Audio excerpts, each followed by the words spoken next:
Hey, and welcome back to Those Who Put in the Work. I'm Codie Sanchez, and this is the Big Deal podcast, and this is a moneymaker. Little bite-sized episode for people who want to make some more money by building things. You guys are rare. All right, let's get into it this week. So this week is perfect for how to be a CEO people love, often an oxymoron, and also what does it even mean to have your people love you? Because it is tough love in some ways. When I think about my business here at Contrarian Thinking, and we've been building this bad boy to have a 9-figure holding company, multiple businesses that do 8 figures each, a team that's locally based. I've wanted to build this business different than just about anything else. So when I was in finance and I built multiple businesses at First Trust and State Street and Entourage Effect Capital and all these different businesses, in finance, the thing is you have a very small group of people. So for instance, Warren Buffett manages a business that does hundreds of billions of dollars a year with 37 people. And in private equity, that's pretty similar. So you have these small teams that are super high performing. You really don't have a lot of entry level or low level talent. People come to you fully baked.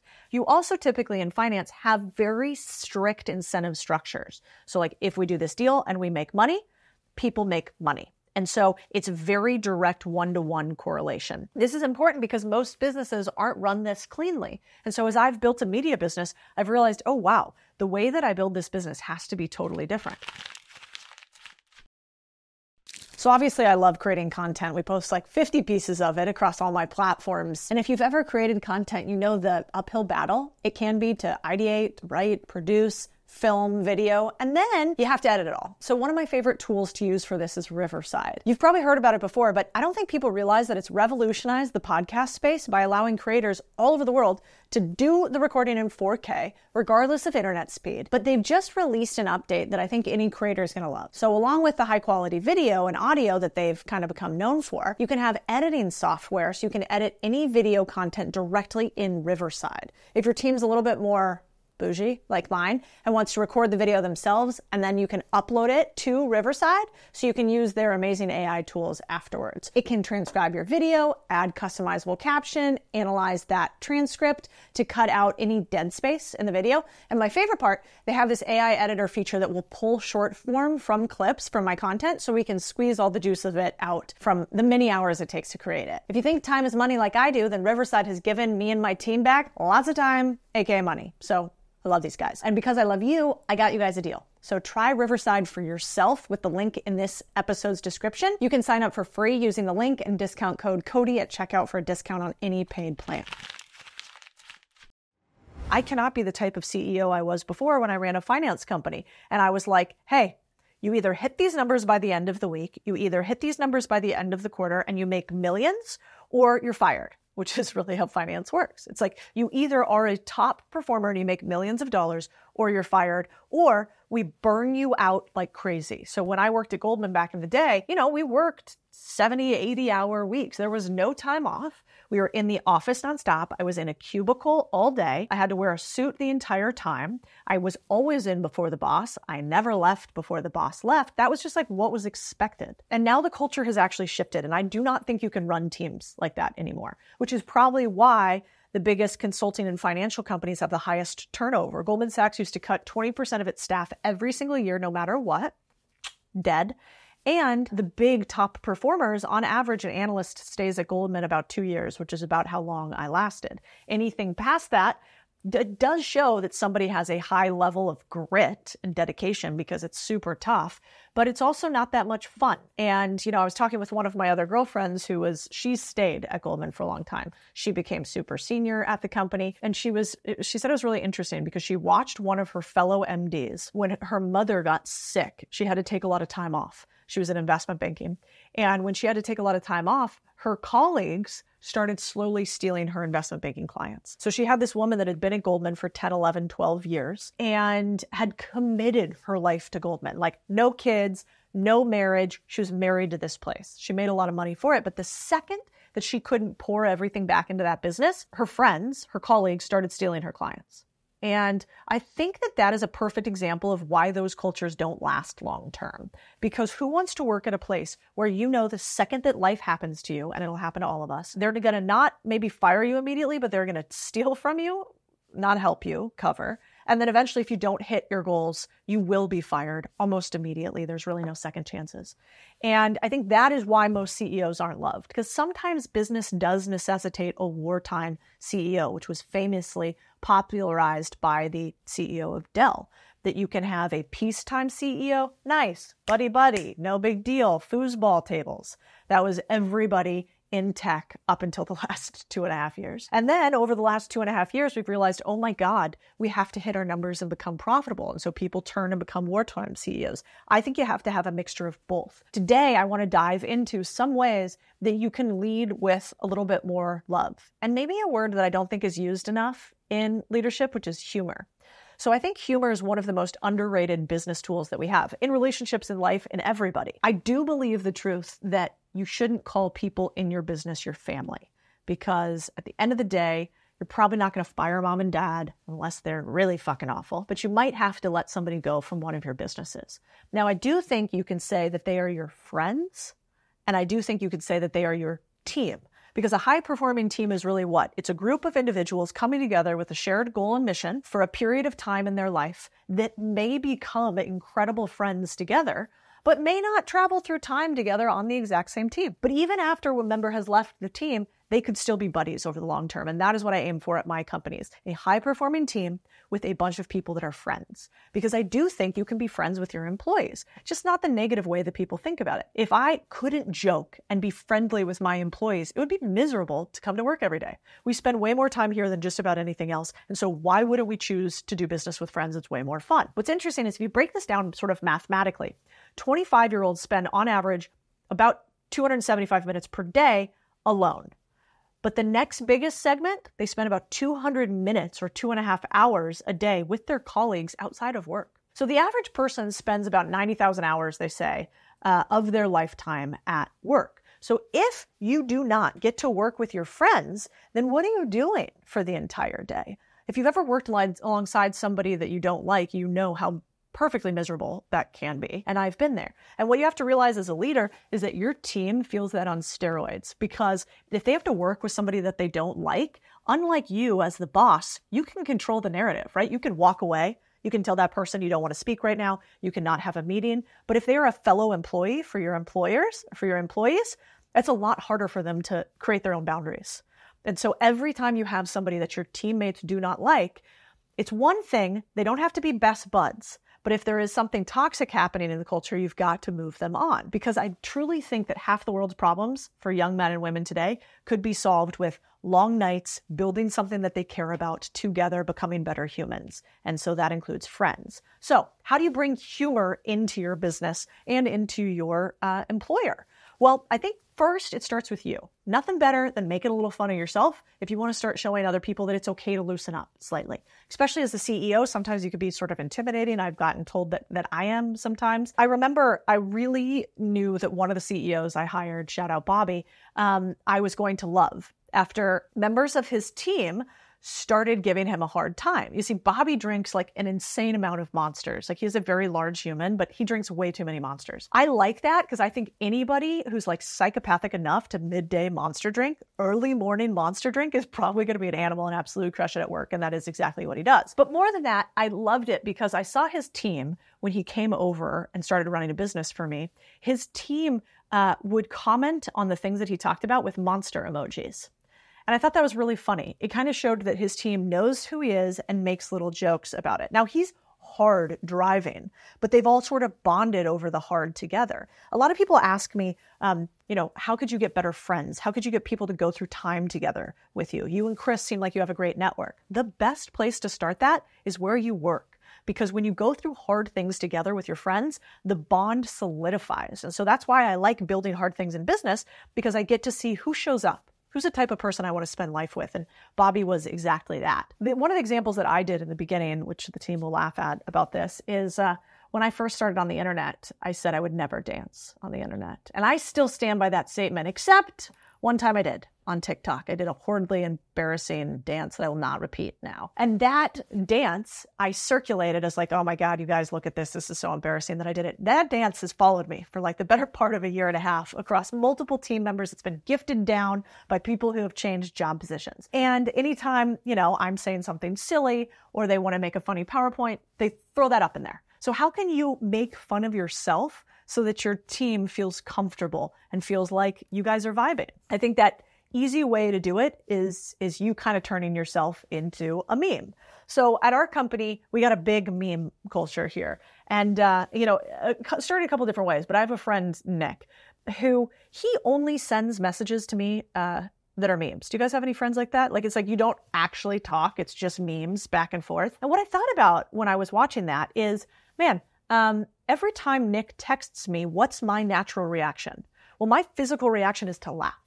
So when I get a text message from Nick, I open it because I'm like, I bet this is going to be funny, right? He has trained me like Pavlov's dog to think that I'm going to get a little treat when I get a text message from him.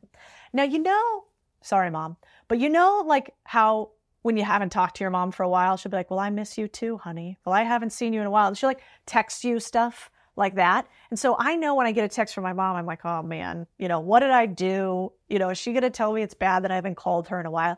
Probably all of you have a friend that or a friend or a family member where you're like, oh no, what's going to come up with this text, right? So you train people the way that they're going to respond with you. And it's the same with our team. So we had a member of the team, Joe, and he sort of famously kept this thing called a meme folder, which I thought was genius. And inside of the meme folder was a bunch of memes from the team over the years. And he actually passed it on to another member of the team when he left to go build his own business.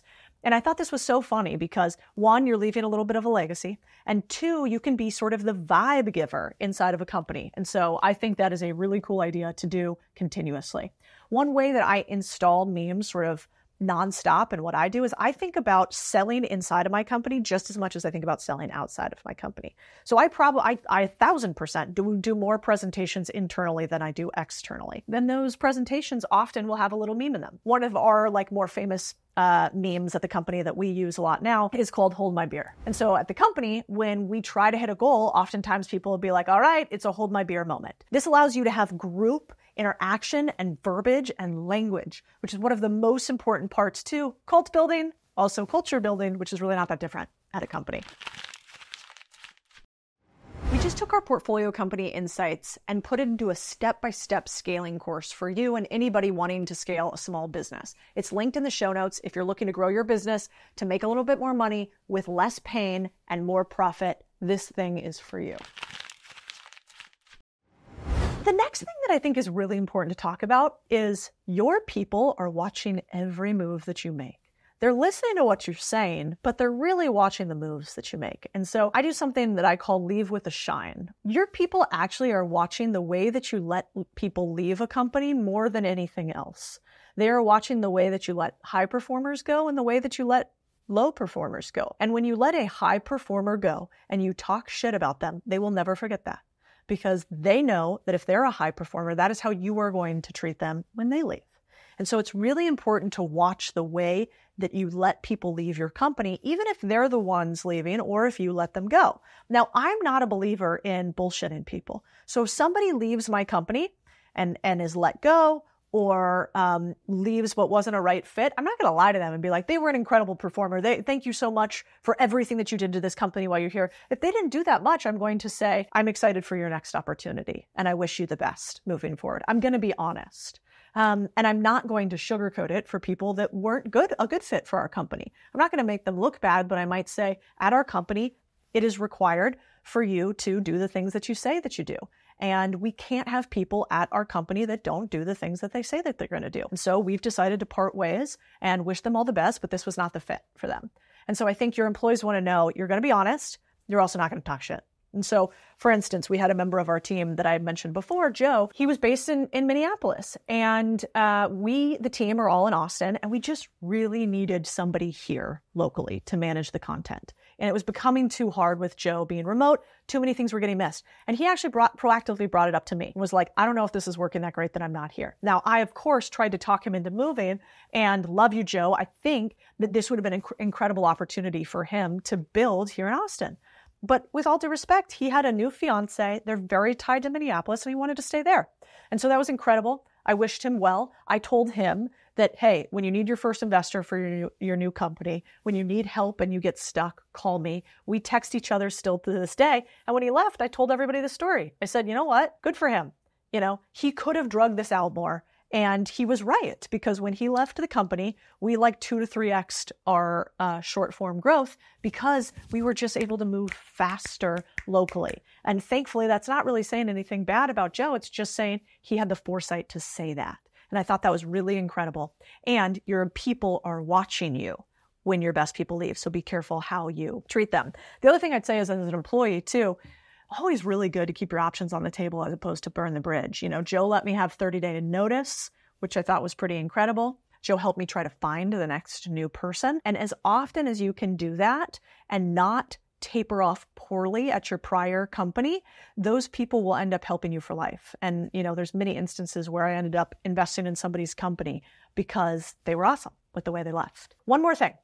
Anything that you tell your employees at your company is going to get repeated. So be really careful the words you use and hold other people accountable for the words that they use in your company. So for instance, I had one employee, this was at my last firm, First Trust. This employee, she called one of our clients an idiot. And not to his face, but, in what was Slack at the time, we used a different system, but, basically said, hey, oh yeah, typical idiot, client wants XYZ, wants all the money with none of the headache, blah, blah, blah. Kind of said something like that. Seemingly innocuous. But here's a problem. If we treat and talk about our clients as idiots, do you think that we will serve them better than anybody else? Do you think that they will want to buy from us? Will they feel like we think highly of them when we're calling them idiots behind their back? Of course not. So I immediately sat down with her and I said, hey, at this company, we can't eat, we can't go on trips, we can't have this nice office unless we get really smart people to buy from us. And so we can never, even if we disagree with a client, call them names. That's just a rule I have here. And listen, you can do whatever you want. If you want to call people an idiot and that's how you want to communicate, you have every right to do that. You just can't do it at this company. So you get to kind of choose between the two. And of course, she said, oh, hey, I won't do that again. But it is a really important reminder that I said, now you did this in a group channel. So other people saw it, which means that I have to now address it with the company. I'm not doing this to call you out, but I do have to call this action out. So you're aware. I'm not asking for her permission to do it. I'm making sure that I set the vibe. I set the culture fit, which is really important inside of your company. And then another thing I think we've got to realize with friends is that friends and team members both can have boundaries, like we talked about in the beginning. On the last Chris Voss episode, if you guys haven't watched it, you should go back and watch it. It's incredible. He talks about there are 3 types of negotiators, but really I say communicators. And communicators just mean another employee in the company. There are accommodators, there are analysts, and there are assertives. When you get together with your friends and with your employees, you're going to find that you probably employ all of them. I am an assertive, which means that mutual respect first is important to me, and I can come off as emotional, like aggressively emotional, or harsh. I know that about myself. Now we've got an analyst. They're like data first mindset, and they can come off cold as distant. And then we've got accommodators who are relationship first and they're friendly, but sometimes they can be too talkative. So can you imagine what happens when you get people in a room where one's super assertive, harsh, respect first, one's data oriented, quiet, kind of cold seeming, and another one is chatty Cathy and also all about the relationship. Well, the relationship employee only really wants to engage for you to feel good. That's the most important part to them. We want to make sure everybody feels good. The assertive's like, I want to get this done. I want to be efficient. I want to be fast. And so you have to realize in your friends and family, you're going to have to set some boundaries because you guys are going to communicate differently. And so for instance, at Contrarian Thinking right now, we have one member of the team who is a total accommodative, which means incredible employee, works really hard, wants to talk forever. As an assertive, that makes me want to bore my eyes out. And probably when I communicate with her sometimes, she's like, God, could you stop being so intense? And could we just have a nice conversation? Because I want you to feel nice and we both want to like each other. We had to have the tough conversation of like, hey, my communication style is pretty abrupt and specific and to the point. And I realize that yours is much more wide-ranging, broad, and you really want to get to know me. In order for me to get done what I need to get done, I can't communicate in this way, but I want you to know that it's really important to me that you know. And then I listed off a bunch of stuff that I knew about her. Hey, Brad, your husband, is super important to you, that I'd love to have, the cat over to hang out with the dog one time, that, it's really important for me to go paddleboarding on the weekend too. And we could do some of those things together, but in this office setting, this is the way that I have to communicate. Just because you're friends doesn't mean you can't have boundaries. In fact, the worst thing you could do in the world for an accommodative is not tell them this stuff, and they're always wondering why you're running away from them. So think about that with your teams. When it comes to being a CEO that your people love, make sure that you don't confuse being loved and being liked. There are very many CEOs that I loved the way they pushed me. I loved the vision that they had for the company. I loved their ability to speak. I loved the way that they got things done. But I might not have liked a lot of the things that they did.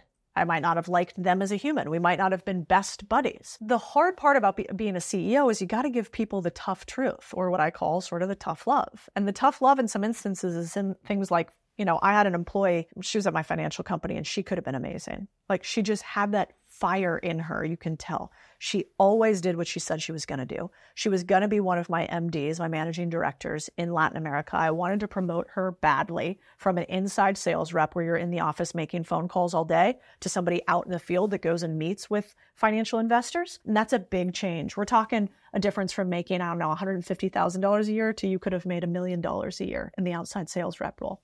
And this young woman had just gotten married, and her husband was also in finance. And her husband was not very supportive of the thing that she wanted, which was to go and work in Latin America on this incredible opportunity and potentially make $1 million a year plus. And I sort of watched her wither away from the person that she could have been, trying to be the person somebody else wanted her to be. Now, there's no more sacred union than a husband and a wife, and I would never get in between the two of those. And so I really kept my opinions to myself and just said, hey, this is an incredible opportunity. This is what it is. You need to think about what works for you. But eventually, she said no. She got passed up. Somebody else got the next role, and she eventually no longer worked at the company. I think probably it's pretty painful to watch somebody else achieve your goal when you know that you could do it. And I always remember that because at the end, right before she left, I sat her down and I said, I do not want to push you one way or another, but I want you to understand what you're giving up, because at least then you'll never have a regret if you make a decision based on having as much context as you can. And we talked about the situation, and we talked about the business and the opportunity, and she still decided to go the other way. And, I'm not going to get into her personal life or what ended up happening from there, but needless to say, she did not love that conversation where I said, I think that you are going to regret this decision, and you need to at least have a very hard conversation with your husband about it and make sure this is what's right for your family, because you probably won't get another shot at this, at least for another 5 years. You as the leader sometimes have to do the thing that nobody else wants to do, which is tell people the truths, even and especially when they're not going to like it. All right, Moneymaker series, how to be a CEO that people love, and sometimes the CEO that gives people tough love. The difference between a business that you hate and one that makes you a lot of money and is fun are your people. And if you don't take care of them, they won't take care of you. And that I can promise. If you haven't subscribed to the channel, make sure you do. Make sure you give us a little review wherever you're listening to it. That is the only way we grow. And I want to make sure that we make some more podcasts for you guys. So tell me in the comments what else you think we're missing, what else you want to cover, what other burning questions you have. And those questions will become the next podcast. See you next time.